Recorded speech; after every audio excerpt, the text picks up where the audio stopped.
Dear Dross, after years of listening to the real-life horror stories of so many others, I have finally decided to share my own. This is the worst kind of horror, the kind that goes unpunished.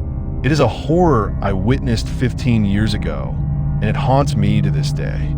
The context: back in 2009, I suffered from a severe heart condition called endobacterial myocarditis. Essentially, a cardiotoxic bacteria destroyed my heart. Because I was so young, the doctors were slow to diagnose me. Heart failure isn't common in youth. By the time they realized what was happening, I was in the terminal stage of heart failure. I ended up in the ICU of a public hospital in my hometown, drifting in and out of medicated consciousness. Eventually, they moved me to a step-down intermediate care bed. Not because I was getting better, but to make room in the ICU for someone with a higher chance of survival. The prognosis was grim. I was essentially waiting to die. The arrival. One night, in the dim light of the ward, they brought in a young man of Arabic descent. He was handcuffed to the bed directly across from mine. He was distressed, crying out in a language I didn't understand. He was accompanied by two disheveled, unshaven men. The older man left, leaving a younger man behind who began pressuring the prisoner. In broken Spanish, the boy confessed he had 40 capsules inside him. We all know what those capsules contain, Dross. He said they were meant for a man in Ibiza, but he didn't confess willingly. The officer from the drug squad beat him savagely in the chest and stomach. When the boy tried to scream, the officer smothered his face with a pillow, cynically telling him to be quiet because they were in a hospital, all while continuing to strike him. Every so often, the agent would look at me to ensure I was unconscious.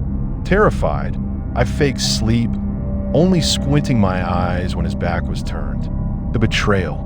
A nurse appeared, and for a moment, I thought the brutality would end. I was a fool. The agent handed the nurse a wad of cash. In exchange, she provided a syringe, likely a powerful laxative, and injected the boy. They uncuffed him and dragged him to the bathroom. I could hear the sounds of the struggle.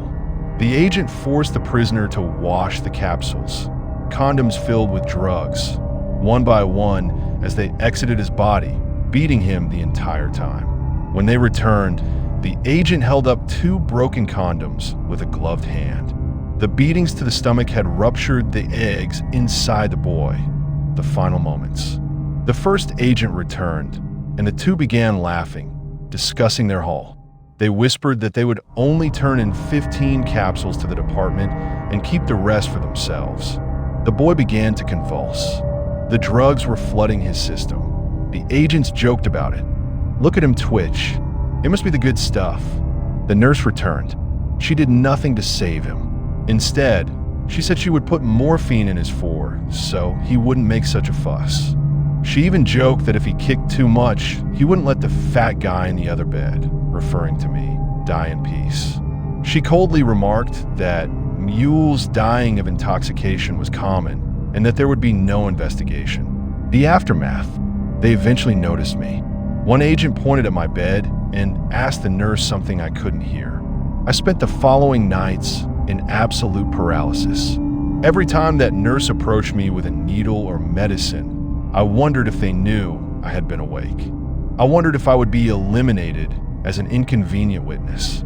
A few days later, I was transferred to another hospital. Miraculously, after surgery, I recovered.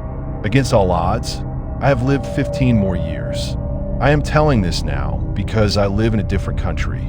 I still see the face of that 25-year-old man agonized by the coldness of those who are supposed to protect us.